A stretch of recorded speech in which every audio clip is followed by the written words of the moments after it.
Welcome to all the engineers.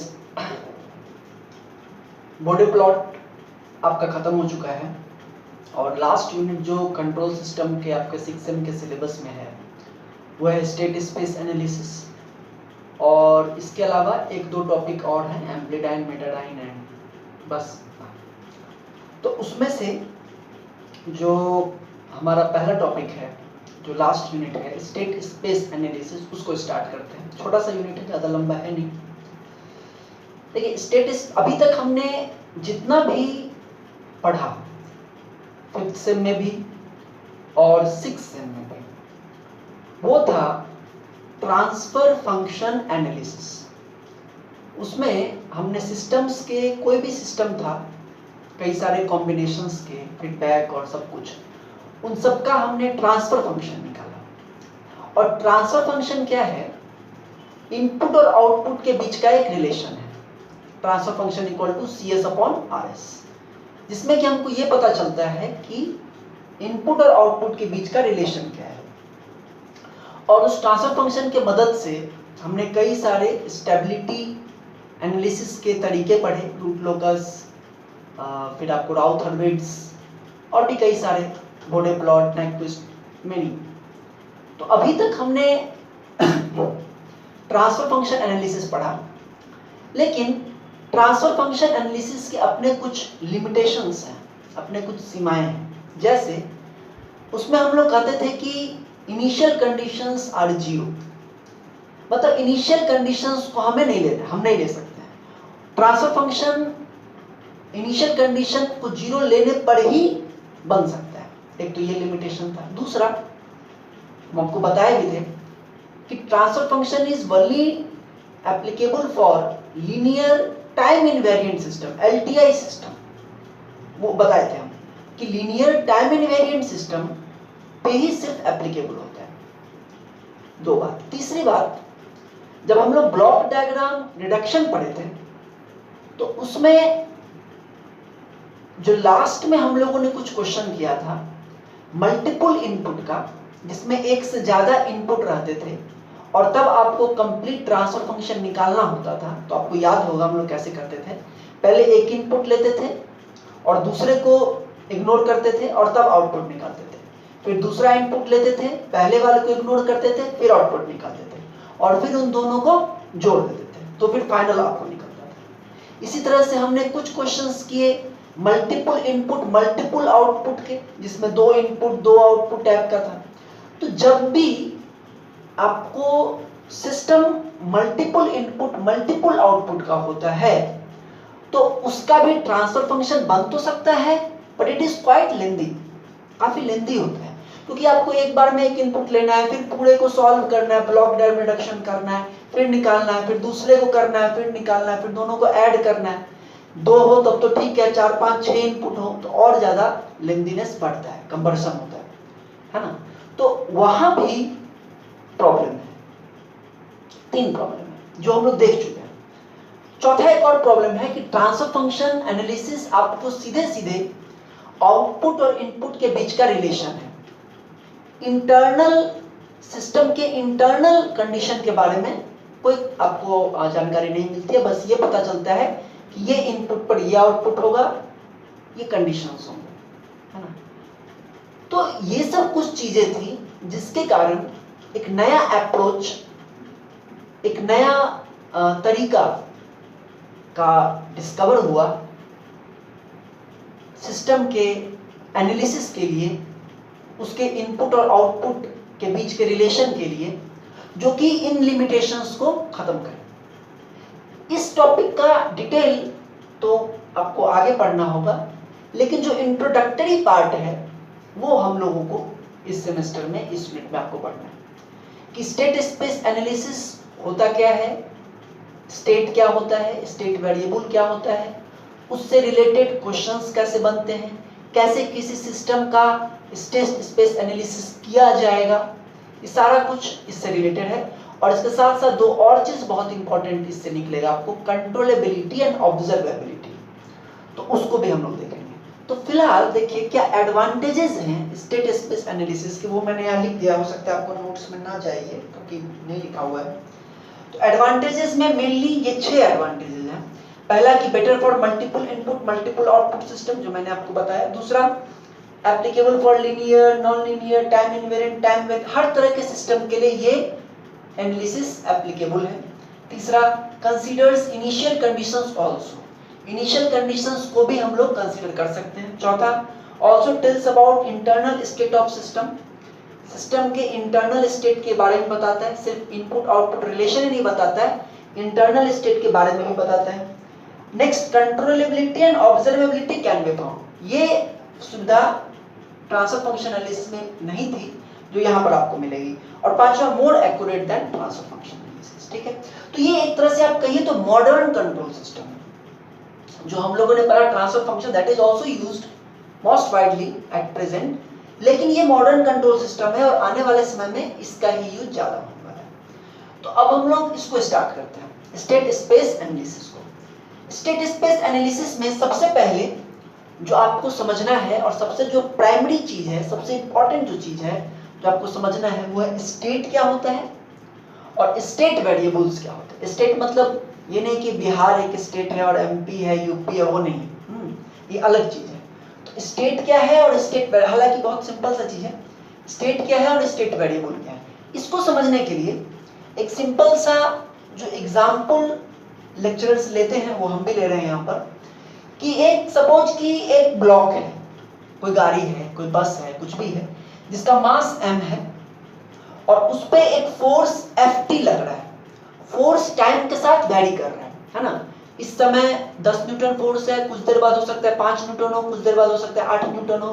तो time के साथ फोर्स वैरी कर रहा है और फोर्स के टाइम के साथ वेरिएशन के कारण इसका जो डिस्टेंस कवर है xt, डिस्टेंस, जो ये डिस्टेंस कवर कर रहा है वो भी टाइम के साथ वैरी कर रहा है, इस तरफ जो डिस्टेंस कवर कर रहा है, और इसकी जो वेलोसिटी है वो भी टाइम के साथ वैरी कर रही है ना।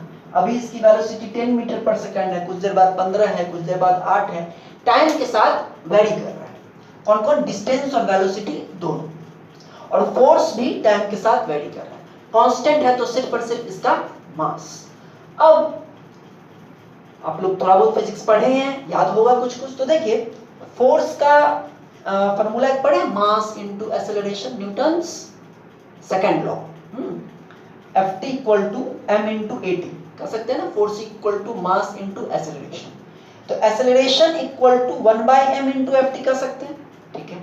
और एक्सेलरेशन को हम लोग डिफरेंशिएशन ऑफ वेलोसिटी कर सकते हैं, change in velocity with respect to time is called acceleration. तो at को लिख सकते हैं dvt/dt, लिख सकते हैं, करेक्ट। अब dvt/dt equal to 1/m into Ft होगा, क्योंकि एक्सेलरेशन इक्वल टू ये है, तो एक्सेलरेशन की जगह लिख सकते हैं dvt/dt equal to 1/m into Ft। इसको इक्वेशन 1 मान लीजिए। सिमिलरली हम लोग को ये भी पता है कि change in displacement with respect to time gives velocity, यानी dxt/dt will be equal to velocity, dxt/dt will be equal to velocity. ये इक्वेशन 1, ये इक्वेशन 2, ठीक है। आगे बढ़ते हैं।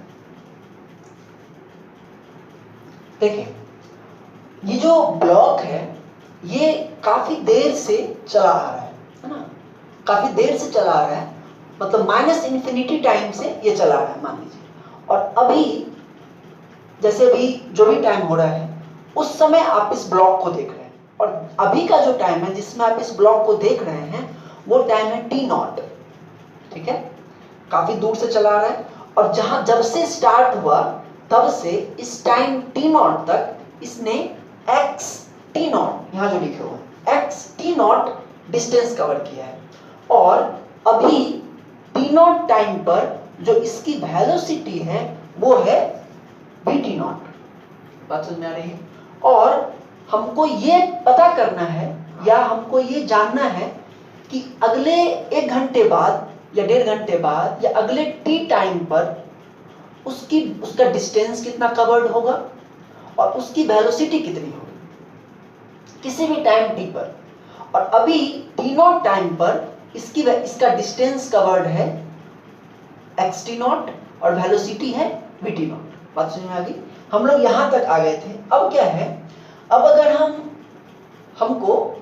अगर हमको पता करना है कि ये किसी टी टाइम पर क्या इसकी वेलोसिटी होगी और क्या इसका डिस्टेंस कवर होगा। किसी टी टाइम चल रही है ट्रेन, है ना, टी टाइम बाद 1 घंटे बाद टोटल कितना डिस्टेंस कवर कर लिया, टोटल उस समय उसकी कितनी वेलोसिटी है।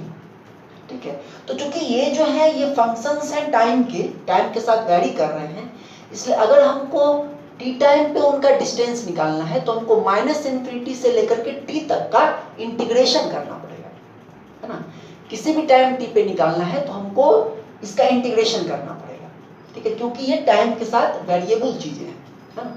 तो हम दोनों तरफ इंटीग्रेट करें, लिमिट लेकर के -∞ से टी।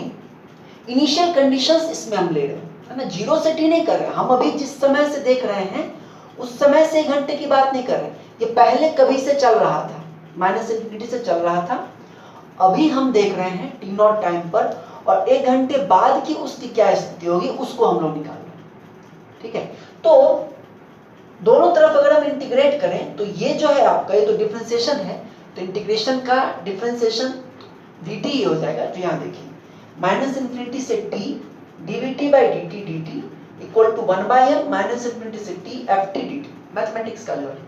तो इसको आप इंटीग्रेशन डिफरेंशिएशन करेंगे तो ये फंक्शन मिल गया vt फंक्शन मिल गया।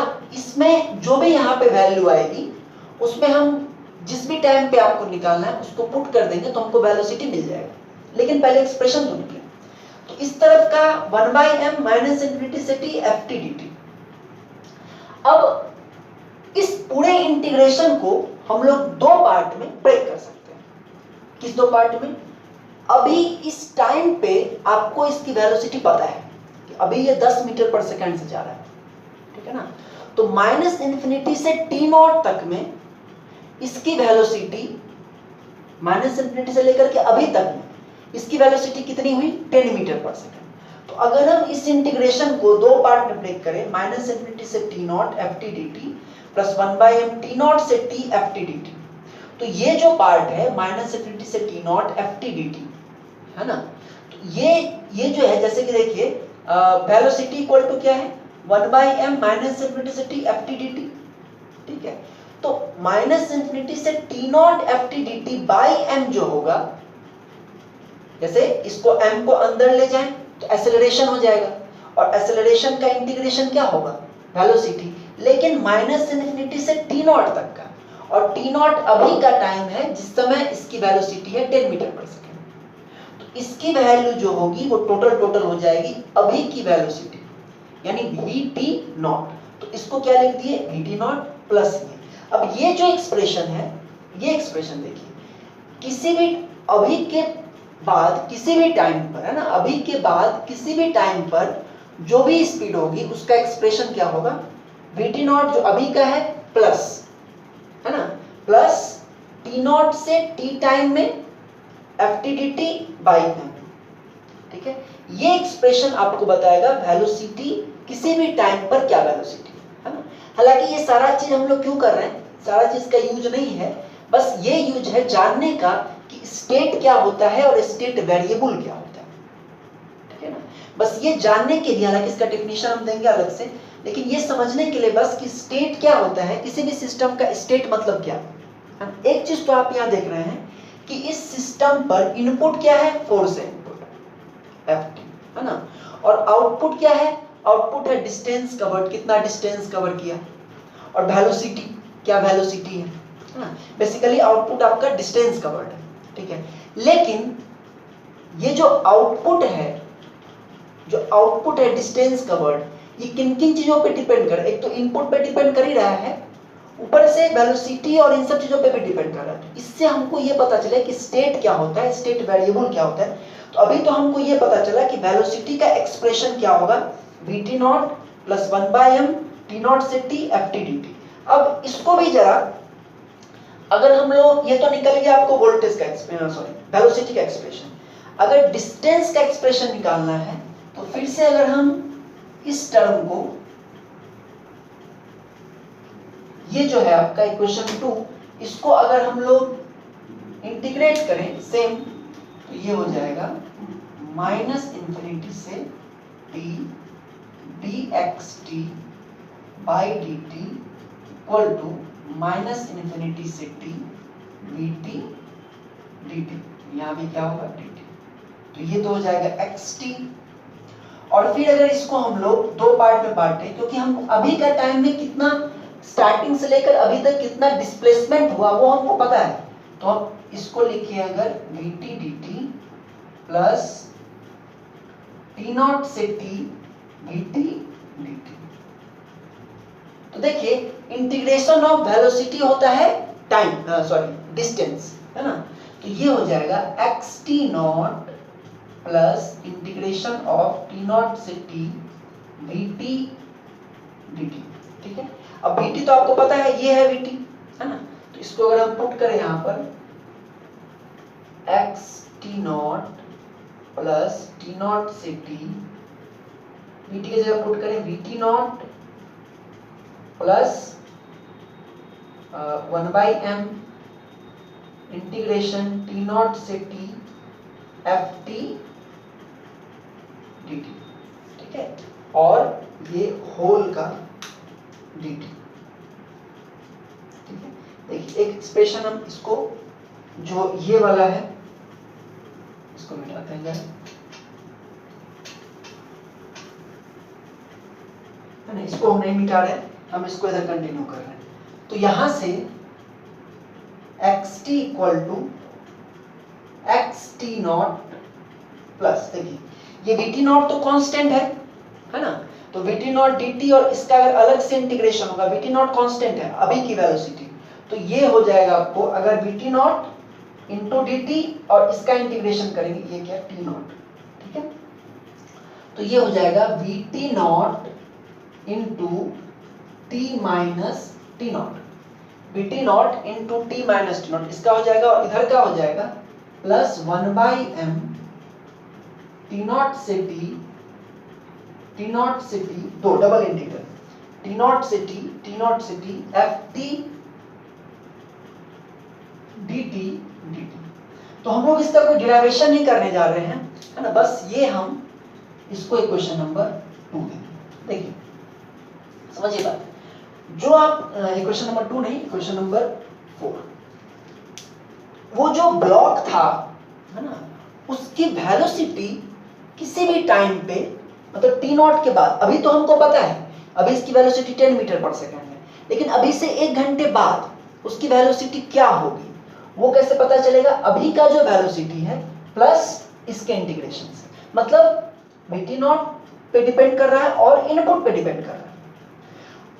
आउटपुट, जैसे मैंने कहा कि ब्लॉक का आउटपुट क्या है, उसकी वेलोसिटी और उसका डिस्प्लेसमेंट है ना, तो जो वेलोसिटी है अभी के बाद 1 घंटे बाद जो भी वेलोसिटी होगी वो किन चीजों पे डिपेंड कर रही है, एक तो अभी कितना है टी नॉट पे कितना है, vt नॉट उस पे डिपेंड कर रहा है और इनपुट पे डिपेंड कर रहा है।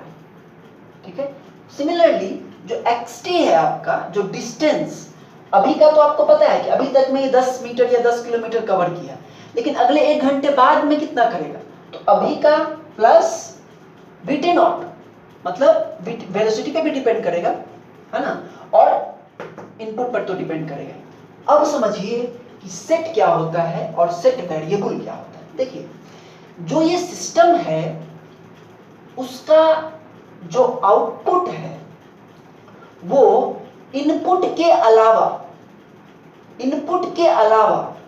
किन किन चीजों पे डिपेंड कर रहा है। आउटपुट क्या है, vt xt, ये दोनों आउटपुट है, या आप xt ही माने, डिस्टेंस कवर्ड ही और माने तो भी, जो सिस्टम का जो आउटपुट है वो, जैसे कि ट्रांसफर फंक्शन एनालिसिस में क्या था, सिस्टम का आउटपुट और इनपुट, बस इन्हीं दोनों के बीच का रिलेशन था। ठीक है, लेकिन यहां पर जो आउटपुट है ना, वो सिर्फ इन, तो ये जो स्टेट स्पेस एनालिसिस है, यही बात समझना है कि इसका जो आउटपुट है वो ये मतलब सिर्फ इनपुट से ही रिलेशन नहीं बता रहा है, ये बता रहा है कि जो आउटपुट है, जैसे ट्रांसफर फंक्शन में तो सीधे CS/RS इनपुट से कैसे रिलेशन है सिर्फ उसी को बताता है, लेकिन यहां देखिए इस तरह से जो हमने किया है उसमें ये जो xt अगर आउटपुट है ना, वो सिर्फ इनपुट पे नहीं डिपेंड कर रहा है, इनपुट के साथ साथ किसी टाइम का, मतलब जैसे कि इस टाइम के बाद 1 घंटे बाद ये कितना डिस्टेंस कवर करेगा, वो जो आउटपुट है वो सिर्फ इनपुट पे नहीं डिपेंड कर रहा है, बल्कि कुछ और भी क्वांटिटीज पे डिपेंड कर रहा है। एक तो xt नॉट पे डिपेंड कर रहा है, मतलब किसी टाइम पर क्या डिस्टेंस कवर हुआ उस पे डिपेंड कर रहा है, और vt नॉट पे भी डिपेंड कर रहा है कि किसी टाइम पर कितना वेलोसिटी है उस पे भी डिपेंड कर रहा है। बीच के किसी टाइम पर सिस्टम कभी से स्टार्ट हुआ और कभी तक उसको रन करना है, लेकिन बीच के किसी टाइम पे क्या उसका डिस्टेंस कवर्ड है, क्या उसका वेलोसिटी है, इंटरनल स्टेट की जो हम बात कर रहे हैं उस पे भी सिस्टम का आउटपुट डिपेंड कर रहा है, वो हमको दिख रहा है। तो स्टेट मतलब क्या होता है कि इनपुट को छोड़ के सिस्टम का आउटपुट जितने भी क्वांटिटीज पे डिपेंड करता हो उन सब का कॉम्बिनेशन कहलाता है स्टेट। जैसे कि इस सिस्टम का जो आउटपुट है वो इनपुट को छोड़ के 2 चीजों पे डिपेंड कर रहा है, xt नॉट पे और vt नॉट पे, ठीक है नहीं। तो इस सिस्टम का जो स्टेट होगा उसमें 2 चीजें होंगी, मतलब कि state of this system consist of 2 things, one xt not, other vt not, ठीक है। स्टेट समझ में आया? स्टेट मतलब ये होता है कि combination of all the quantities on which, combination of या सेट भी कहते हैं कि set of all the quantities on which output of a system depends except input. Input को छोड़ करके बाकी जिन चीजों पर आउटपुट सिस्टम का डिपेंड करता है उन सभी चीजों का सेट कॉम्बिनेशन क्या कहलाता है? स्टेट कहलाता है। इस सिस्टम का स्टेट क्या है? xt not vt not. और इन दोनों को अलग अलग, जैसे कॉम्बिनेशन तो हो गया स्टेट, लेकिन स्टेट के अंदर में क्या क्या है? xt है मतलब डिस्टेंस, और vt है वेलोसिटी। तो xt और vt इन दोनों को अलग अलग कहेंगे स्टेट वेरिएबल्स। समझा की बात? स्टेट में दोनों आ जाएंगे। इस सिस्टम का स्टेट मतलब xt नॉट भी है और vt नॉट भी है, ठीक है ना। और स्टेट वेरिएबल्स, तो एक स्टेट वेरिएबल है xt डिस्टेंस, क्योंकि किसी भी टाइम t नॉट तो एक टाइम लिया ना, किसी भी टाइम पर किसी भी टाइम का वो हो सकता है। तो xt एक वेरिएबल है और एक वेरिएबल है vt। बात समझ में आई? तो अगर इससे पूछा जाए कि what is the state of this system, इस सिस्टम का स्टेट क्या है, तो इस सिस्टम के स्टेट में 2 क्वांटिटीज हैं, xt नॉट vt नॉट। और स्टेट वेरिएबल्स कितने? तो स्टेट वेरिएबल भी 2 हैं, है ना, xt और vt। स्टेट मतलब सबका कॉम्बिनेशन, और स्टेट वेरिएबल मतलब अलग अलग स्टेट के वेरिएबल्स, है ना। उस स्टेट में जो वेरिएबल्स हैं उन सबको अलग, डिस्टेंस अपने आप में एक वेरिएबल है, वेलोसिटी अपने आप में एक वेरिएबल है। समझ में आ गई बात? तो यानी कि सिस्टम का जो आउटपुट है एक्चुअल, इसीलिए कहा गया है, अभी यहाँ एडवांटेज लिखे थे मोर एक्यूरेट, ट्रांसफर फंक्शन से ज्यादा एक्यूरेट है। क्यों? क्योंकि ये सिर्फ इनपुट को ही नहीं देख रहा है, इंटरनल स्टेट को भी देख रहा है। और ये कह रहा है कि सिस्टम का जो आउटपुट है वो सिर्फ इनपुट पे ही नहीं डिपेंड करता है, बल्कि बीच के भी क्वांटिटीज पे डिपेंड करता है, जिसको कहते हैं स्टेट वेरिएबल्स। और यहाँ पे स्टेट वेरिएबल्स क्या है? xt नॉट और vt नॉट। बात समझ में आ गई? तो स्टेट मतलब उन सभी चीजों का कॉम्बिनेशन जिस पर कि सिस्टम का आउटपुट डिपेंड करता है एक्सेप्ट इनपुट, और स्टेट के अंदर जो भी क्वांटिटीज है वो सब अलग अलग क्या कहलाएंगे? State variables. बात समझ में आ गई? ये बड़ा इंपॉर्टेंट है। अब देखिए, ये तो बहुत छोटा सा हमने सिस्टम लिया। एक सिस्टम में कई सारे इनपुट हो सकते हैं, कई सारे आउटपुट हो सकते हैं, और कई सारे स्टेट वेरिएबल्स हो सकते हैं। There are many. तो उन सब का जो कॉम्बिनेशन है ना, उन सब का जो कॉम्बिनेशन है उसको रिप्रेजेंट करता हुआ एक फिगर, और उसके पूरा डिराइव किया हुआ एक इक्वेशन, वो हम लोग अब देखेंगे। देखिए, जैसा कि अभी हमने देखा कि स्टेट स्पेस एनालिसिस में किसी भी सिस्टम का जो आउटपुट होता है वो सिर्फ इनपुट पे नहीं डिपेंड करता है, बल्कि स्टेट वेरिएबल्स पे भी डिपेंड करता है। और स्टेट वेरिएबल्स क्या हैं? बीच के, उस सिस्टम के वर्किंग के बीच के किसी टाइम के ऐसे वेरिएबल्स जो कि सिस्टम के आउटपुट को प्रभावित करते हैं, है ना, तो उनको स्टेट वेरिएबल्स कहते हैं, ठीक है। अब उन पे भी डिपेंड करता है आउटपुट। तो उस चीज को, जैसे कि जनरली ट्रांसफर फंक्शन एनालिसिस में हम लोग क्या करते थे, जीएस, आरएस और सीएस, इनपुट आउटपुट सिस्टम। लेकिन स्टेट स्पेस एनालिसिस कहता है कि सिर्फ इनपुट ही नहीं प्रभावित करते आउटपुट को, इसके अलावा एक और भी क्वांटिटी है, एक्सेस, स्टेट वेरिएबल, है ना, स्टेट वेरिएबल, बीच का कोई पर्टिकुलर पॉइंट पे कोई वैल्यू जो कि आउटपुट को प्रभावित करती है। तो इसलिए जिस तरह से ट्रांसफर फंक्शन के एनालिसिस के लिए हम लोग ब्लॉक बनाते हैं, है ना, उस तरह से स्टेट स्पेस एनालिसिस के लिए जो बनेगा वो कुछ इस तरह का होगा। एक और बात जो बतानी छूट गई, पहले ही बताना था, कि जो आपको ट्रांसफर फंक्शन एनालिसिस है वो लैप्लेस डोमेन में काम करता है ना, एस डोमेन में काम करता है, उसमें कन्वर्ट करना पड़ता है आपको। लेकिन जो स्टेट स्पेस एनालिसिस है वो डायरेक्टली टाइम डोमेन में काम करता है। एडवांटेज में आप ये भी लिख सकते हैं कि it works directly on in time domain, ठीक है।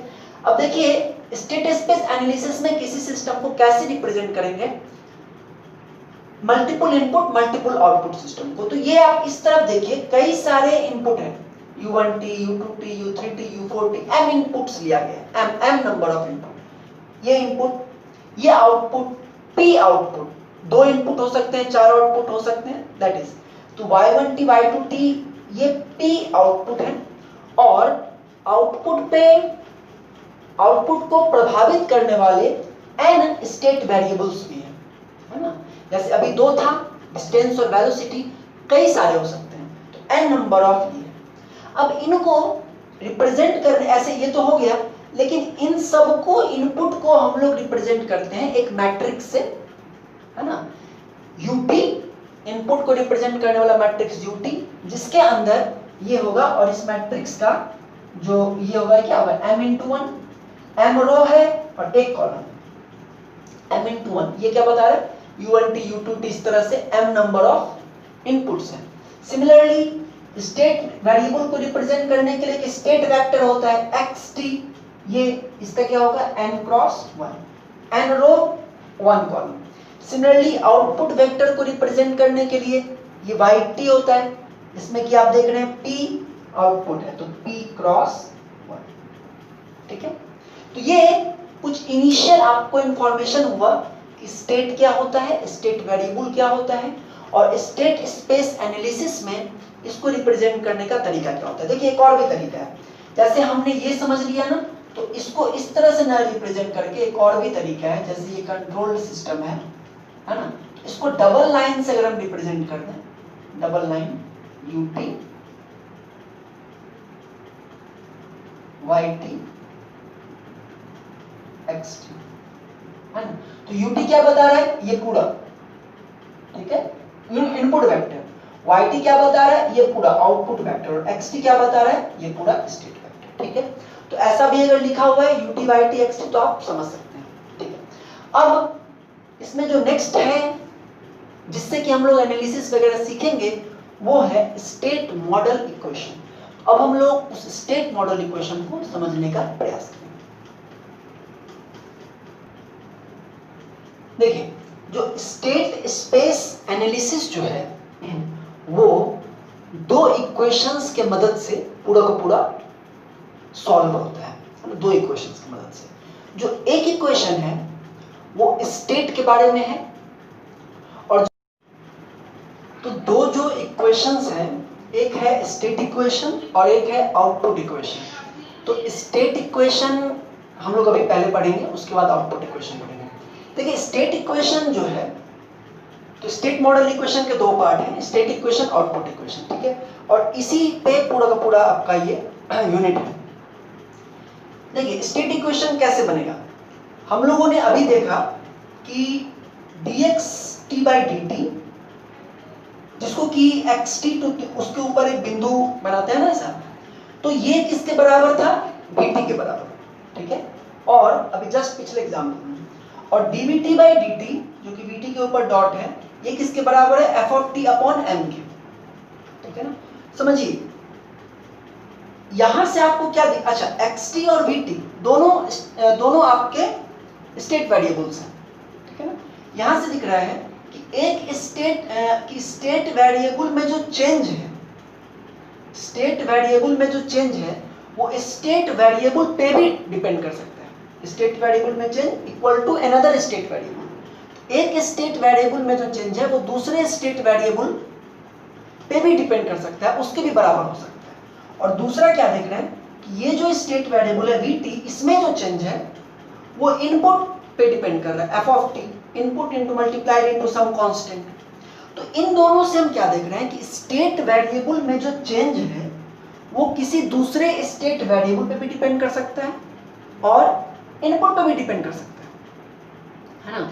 तो इसको जनरलाइज करना है ना, इसका मतलब है स्टेट वेरिएबल में जो चेंज है वो किसी दूसरे स्टेट वेरिएबल पे भी डिपेंड कर सकता है और आउटपुट पे भी डिपेंड कर सकता है।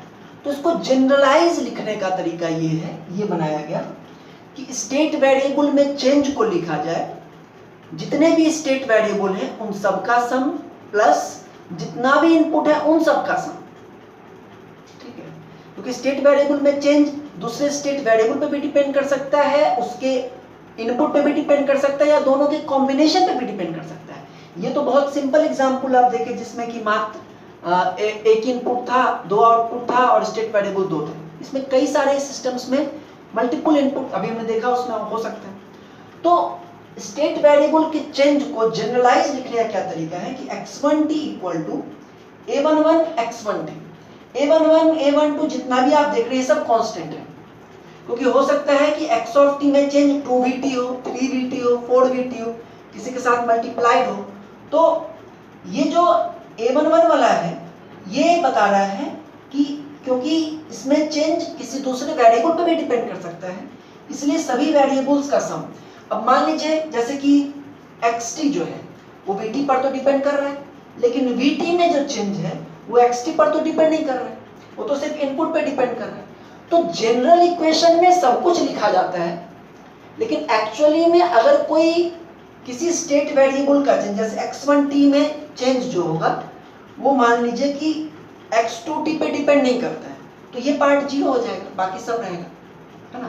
लेकिन जनरल इक्वेशन में सब को लेते हैं, तो x1t में चेंज को लिख सकते हैं a11 x1t plus a12 x2t plus continued a1n xnt, ये तो हो गया स्टेट वेरिएबल वाला part, plus b11 u1t input पे भी डिपेंड कर सकते हैं, इसलिए b11 u1t plus b12 u2t plus continued b1m umt, ठीक है।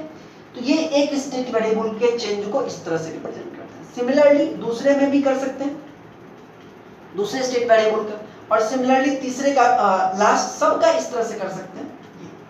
अब ये जो इक्वेशन आया स्टेट वेरिएबल में चेंज का, क्योंकि जो आपको स्टेट इक्वेशन है वो ये बताता है कि स्टेट वेरिएबल में चेंज किन किन चीजों पे डिपेंड करेगा या कैसे निकालेंगे, ठीक है। तो ये जो हम लोग चेंज देख रहे हैं इस पूरे इक्वेशन को मैट्रिक्स के फॉर्म में इस तरह से बना सकते हैं, है ना। ये जो पूरा है x1t डॉट x2t xn, इसको हमने एक n क्रॉस 1 मैट्रिक्स का फॉर्म दे दिया। फिर जो a11 a12 a1n है इसको एक मैट्रिक्स का फॉर्म दे दिया, इसका नाम है system matrix, n into n, n cross n का है, n रो और n कॉलम का है, ठीक है ना। और इसके साथ जो स्टेट वेरिएबल्स मल्टीप्लाई हैं उनको अलग से ले लिए n क्रॉस 1 में। अच्छा, उसके साथ इनपुट वाला टर्म भी है, तो इनपुट का भी b11 वाले सबका मैट्रिक्स बना लिए, इसको कहते हैं इनपुट मैट्रिक्स। ये n क्रॉस m का होगा क्योंकि n रो होंगे m कॉलम्स होंगे, है ना। क्योंकि ये कहाँ तक जाएगा, b11 b21 bn1 तक जाएगा और bn1 से bnm तक जाएगा, और उसके साथ मल्टीप्लाइड इनपुट। आप किसी को भी एक को लेंगे, जैसे x1t को लेंगे तो क्या हो जाएगा a11 x1t plus a12 x2t, multiplication और मैट्रिक्स आप पढ़े होंगे, a12 x2t प्लस कंटिन्यूड सबका होगा, फिर लास्ट में a1n xnt प्लस फिर इधर आ जाएगी b11 u1t plus b12 u2t plus continued b1m umt, ठीक है। तो ये एक का हो गया। इसी तरह से मतलब कि इस पूरे इक्वेशन को हम इस तरह से रिप्रेजेंट कर सकते हैं। और अब जैसा हमने लास्ट में देखा था कि U1t U2t का जो ये था उसको UT लिख दिए थे, उसी तरह से ये जो मैट्रिक्स है इसको XT लिख सकते हैं, जो सिस्टम मैट्रिक्स है उसको A लिख सकते हैं, जो स्टेट वेरिएबल का मैट्रिक्स है उसको X ऑफ T लिख सकते हैं, फिर ये जो इनपुट मैट्रिक्स है उसको B लिख सकते हैं, और जो ये जो इनपुट का वेरिएबल वाला जो है उसको UT लिख सकते हैं। ये जो फॉर्म आया दिस XT का change equal to AXT plus BUT, इसको कहते हैं स्टेट इक्वेशन, और ये इसका डिराइवेशन है। एग्जाम में अगर पूछता है derive the formula for state model equation, तो उसका पहला पार्ट आपका ये होगा, ठीक है। तो नोट्स में मिल जाएगा आपको। तो ये हो गया स्टेट इक्वेशन। एक और इक्वेशन होता है इनपुट इक्वेशन, ठीक है। और इनपुट जो है, आप बताइए इनपुट किन किन चीजों पे डिपेंड करेगा? इनपुट नहीं, आउटपुट इक्वेशन। आउटपुट किन किन चीजों पे डिपेंड करेगा? तो वो तो हम देख ही रहे हैं कि आउटपुट अभी देखा हमने कि x ऑफ t जो आउटपुट था वो डिपेंड करता था xt नॉट पे, vt नॉट पे और इनपुट पे, मतलब स्टेट वेरिएबल पे और इनपुट पे। यानी आउटपुट जो है वो डिपेंड करेगा स्टेट वेरिएबल पर और इनपुट पर, वो भी डिपेंड करेगा उन्हीं पर। तो आउटपुट इक्वेशन भी इसी टाइप से बनेगा, देखते हैं उसको। देखिए आउटपुट इक्वेशन, जैसा मैंने कहा कि आउटपुट जो है वो डिपेंड करता है स्टेट वेरिएबल्स पर और इनपुट पर। तो जो y1t आउटपुट है उसको हमने स्टेट वेरिएबल्स प्लस इनपुट के टर्म्स में लिखा है, और यहाँ पे कांस्टेंट्स c लिखे हैं, c11 x1t plus c12 x2t plus c1n xnt plus d11 u1t plus d12 u2t, सभी स्टेट वेरिएबल्स और सभी इनपुट को लिया है। अब जो स्टेट वेरिएबल पर ये इनपुट ये आउटपुट डिपेंड नहीं कर रहा होगा उसकी जगह 0 हो जाएगा, जिस इनपुट पे डिपेंड नहीं कर रहा होगा उस पर 0 हो जाएगा। बाकी जनरल में तो सारा कुछ आएगा। तो y1t इक्वल टू ये पूरा हो गया, y2t इक्वल टू ये पूरा हो गया, और कंप्लीट ypt इक्वल टू ये पूरा हो गया। फिर इसको मैट्रिक्स का फॉर्म देंगे, इधर वाला जो है ये y1t y2t ypt हो गया। फिर ये c11 वाला अपना एक अलग है p क्रॉस n का मैट्रिक्स, जिसको आउटपुट मैट्रिक्स भी बोलते हैं, और स्टेट वेरिएबल प्लस d वाला पार्ट इसको ट्रांसमिशन मैट्रिक्स कहते हैं, और इसके साथ मल्टीप्लाइड में u1t u2t umt। अब फिर से वही बात, इसको अगर लिखें तो y लिखेंगे, इसको लिखें तो c लिखेंगे, ये तो x ऑफ t है और ये d हो गया ut। तो आउटपुट इक्वेशन क्या है? y equal to cxt plus dut। तो दो इक्वेशंस आपको याद रखने हैं स्टेट मॉडल इक्वेशन में। पहला जो कि चेंज इन स्टेट वेरिएबल बताता है xt dot equal to axt plus but, और a आपको पता है क्या है, b आपको पता है क्या है। और आउटपुट इक्वेशन में y equal to cxt plus dut, ठीक है। अब इस पे कई सारे टाइप के प्रॉब्लम्स आते हैं, जनरली तीन या चार टाइप का प्रॉब्लम है। तो आइए स्टार्ट करते हैं टाइप 1 प्रॉब्लम्स। देखिए ये जितने भी दोनों इक्वेशन में जितने भी सिंबल्स यूज हुए हैं उनका नाम ये यहाँ पर हम लिखते हैं, ठीक है। कभी कभी डायरेक्ट सिंबल्स का नाम भी ऑप्शंस में पूछता है ऑब्जेक्टिव में। तो देख लीजिए, पिछला हम बताया भी आपको, उसमें से कुछ छूट गया हो तो x डॉट को बोलते हैं डिफरेंशियल स्टेट वेक्टर, a को बोलते हैं सिस्टम मैट्रिक्स, x इसको कहीं कहीं सिस्टम मैट्रिक्स भी है कुछ बुक्स में, और कुछ बुक्स में स्टेट मैट्रिक्स भी है, ठीक है ना। दोनों x को स्टेट वेक्टर, b को इनपुट मैट्रिक्स, u को इनपुट वेक्टर, ठीक है, y को आउटपुट वेक्टर, c को आउटपुट मैट्रिक्स और d को ट्रांसमिशन मैट्रिक्स। अब देखिए जो पहला टाइप का प्रॉब्लम है उसमें क्या होता है कि आपको किसी सिस्टम के आउटपुट का डिफरेंशियल इक्वेशन दे देगा, है ना। जैसे यहाँ पर एक डिफरेंशियल इक्वेशन दे दिया, और आपको इस डिफरेंशियल इक्वेशन को कन्वर्ट करना है स्टेट मॉडल इक्वेशंस, मतलब स्टेट मॉडल जो दो इक्वेशंस हैं उनमें इसको कन्वर्ट करना है, जो टाइप 1 के प्रॉब्लम जो ज़्यादा इंपॉर्टेंट है, ठीक है, कि किसी डिफरेंशियल इक्वेशन को कैसे स्टेट मॉडल इक्वेशन में कन्वर्ट करें। तो पहला क्वेश्चन हम आपको बना रहे, देखिएगा। देखिए सबसे पहले तो ये जो इस फॉर्म में है इसको हम लोग ऐसे लिख सकते हैं, y के ऊपर अगर 3 डॉट दे दें तो वही हो जाएगा, ठीक है ना। और यहाँ पर t भी दे सकते हैं, लेकिन जनरली क्वेश्चंस बनाने में t को हम लोग नेगलेक्ट करते चलते हैं। तो ये हो गया प्लस यहाँ पर क्या हो जाएगा 5 y के ऊपर 2 डॉट प्लस 10 एक dot plus 5y equal to 10। ठीक है, ये तो हो गया। Now let y equal to, सब यहाँ पे सबके साथ t है, ठीक है ना, बस ये रिप्रेजेंट करने का तरीका है। Let y equal to x1, output variable है ना, आउटपुट इक्वल टू x1, क्योंकि हम लोगों को एक आउटपुट इक्वेशन भी बनाना है और स्टेट इक्वेशन भी बनाना है, ठीक है, जिसमें कि स्टेट इक्वेशन भी बनाना है जिसमें कि x वाला पार्ट आएगा। तो यहां पर एक काम किया जाता है कि late y equal to x1, ठीक है, तो y dot equal to x1 dot, let y equal to x1, y dot equal to x1 dot, और इसको एक अलग नाम देंगे, आप चाहे तो ऐसे लिखें चाहे तो ऐसे लिखें, y equal to x1, y dot equal to x1 dot equal to x2, ठीक है, y डबल डॉट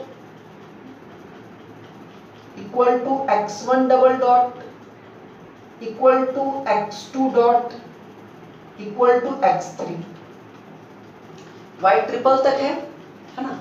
तो next y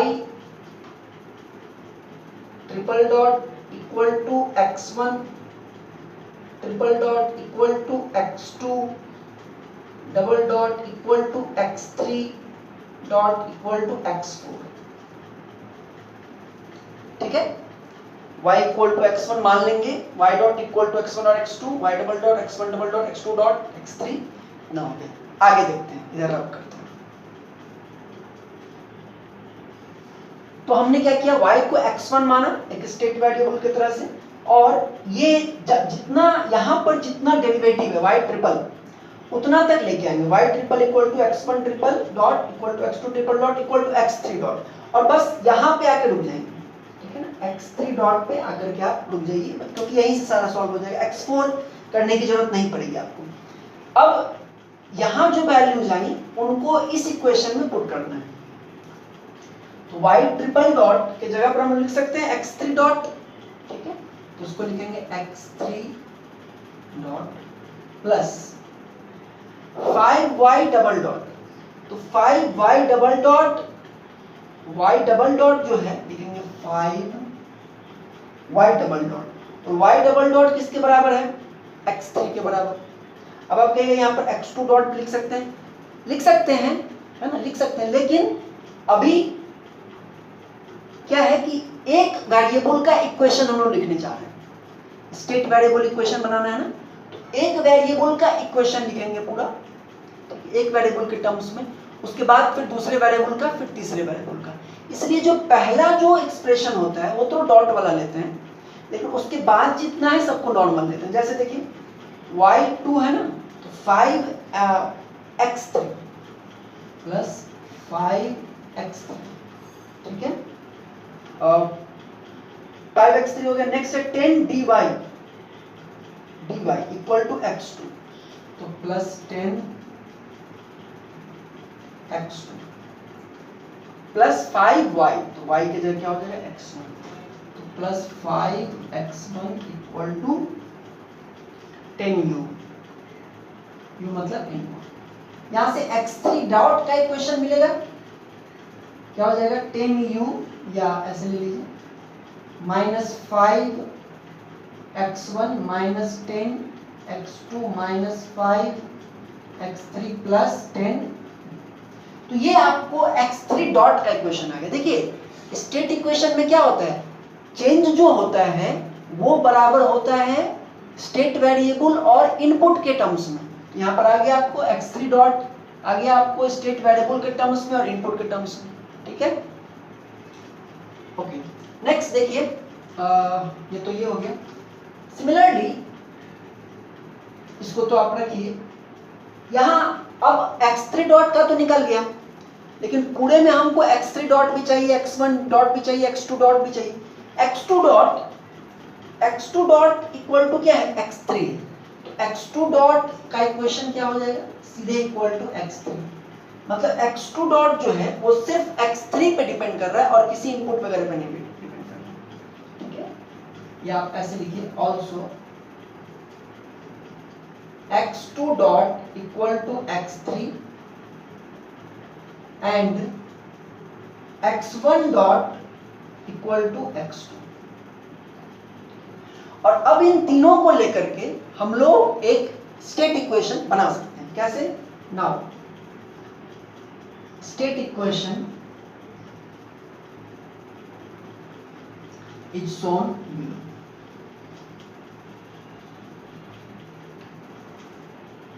x1 dot, x2 dot, x3 dot,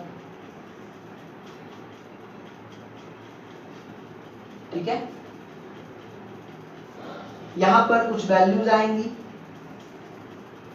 और फिर क्या आएगा, x1, x2, x3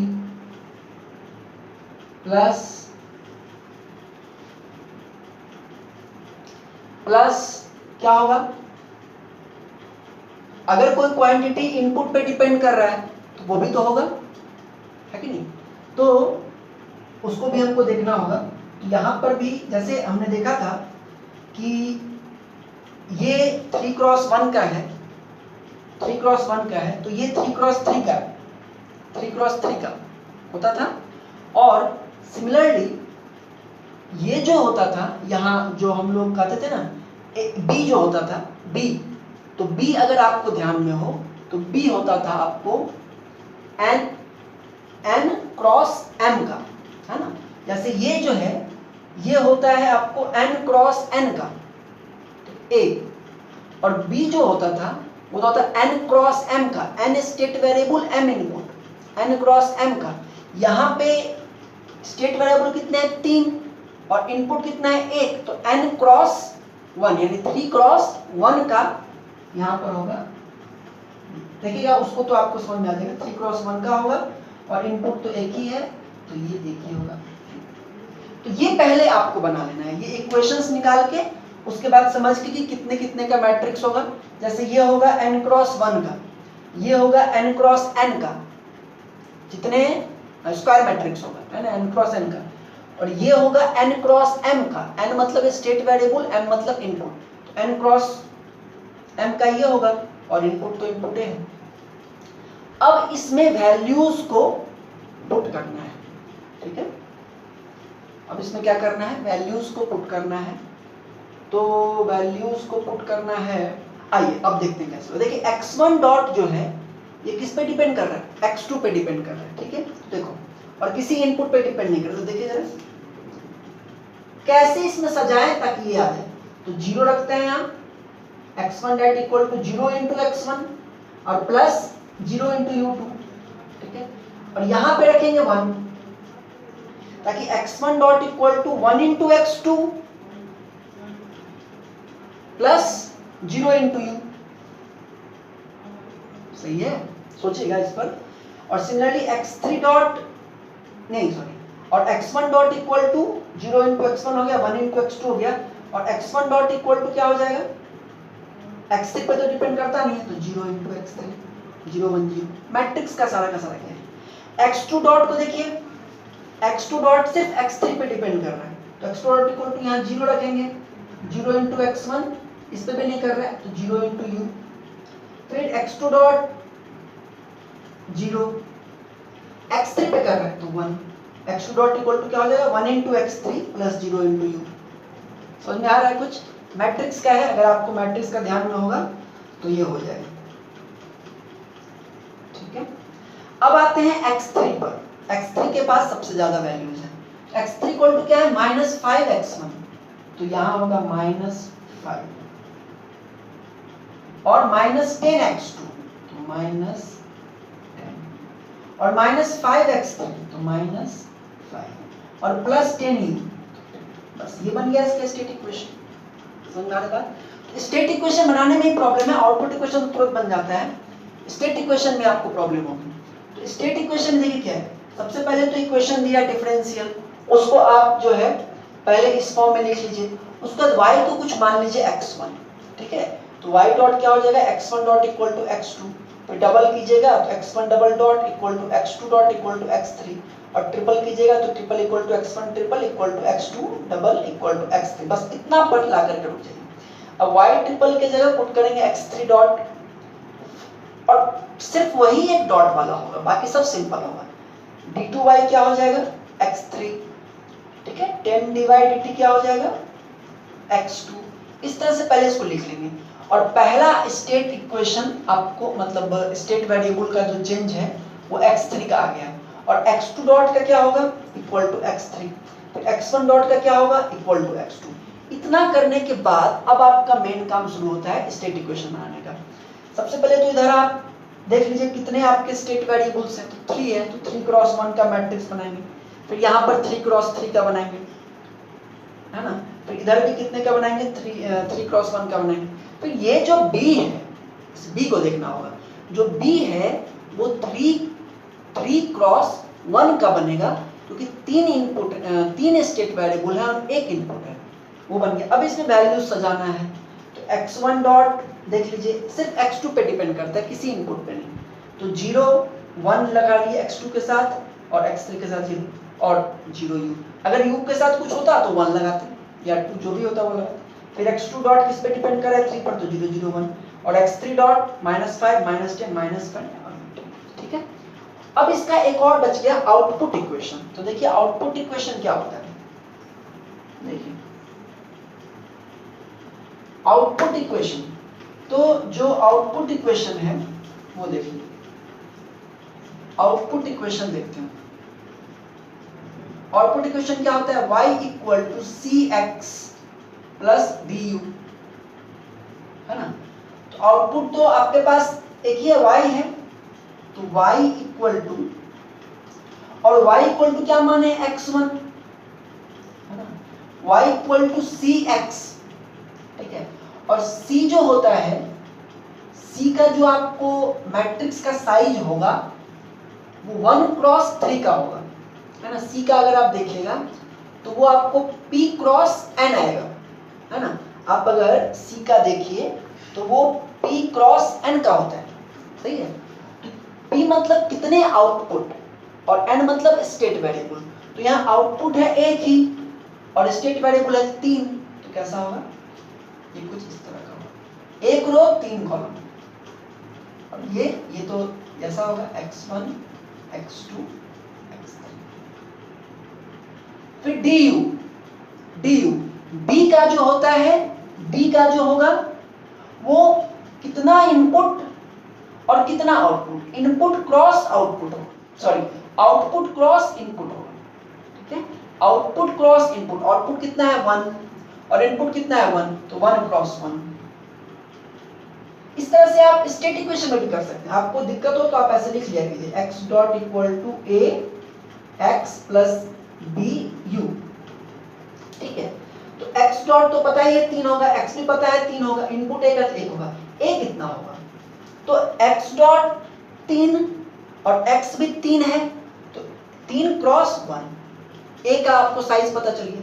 फिर b का साइज पता करना है, तो b का साइज पता करने के लिए इसका कितना है उतना क्रॉस u का कितना है, तो इसका 3 है, 3 क्रॉस 1, ठीक है। उस तरह से तो यहाँ पर भी कर लिया। अब देखिए यहाँ सजाना है, y इक्वल टू क्या है x1, तो यहाँ पर 1 होगा, इनपुट वगैरह है नहीं तो 0 होगा, फिर x2 है नहीं, ये हो गया आउटपुट इक्वेशन, ठीक है।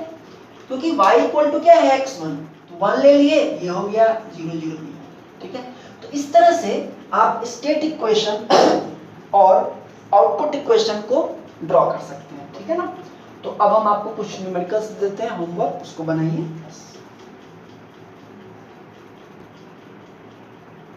ठीक है। तो ये आपके 3 क्वेश्चंस हैं, d2y upon dt2 equal d2y upon dt2 plus 5dy by dt plus 6y equal to 3u, second d5y by dt5 plus 10 d4y by dt4 plus 6 d2y by dt2 plus 10 dy by dt plus 20y equal to 100u, और तीसरा dy by dt plus 2y equal to 8u, ठीक है। इसको बनाइए, इसके solutions हम video में नहीं करेंगे आपको, नोट्स में इसका आपको आंसर मिल जाएगा और उसी से आप अपना चेक कर लीजिएगा, ठीक है। तो नेक्स्ट क्लास में हम लोग इसके जितने भी टाइप्स हैं उन सबको डिस्कस कर लेंगे और उसके बाद आपका कंट्रोलेबिलिटी, ऑब्जर्वेबिलिटी इसका स्टार्ट हो जाएगा, ठीक है। Thank you very much, best of luck.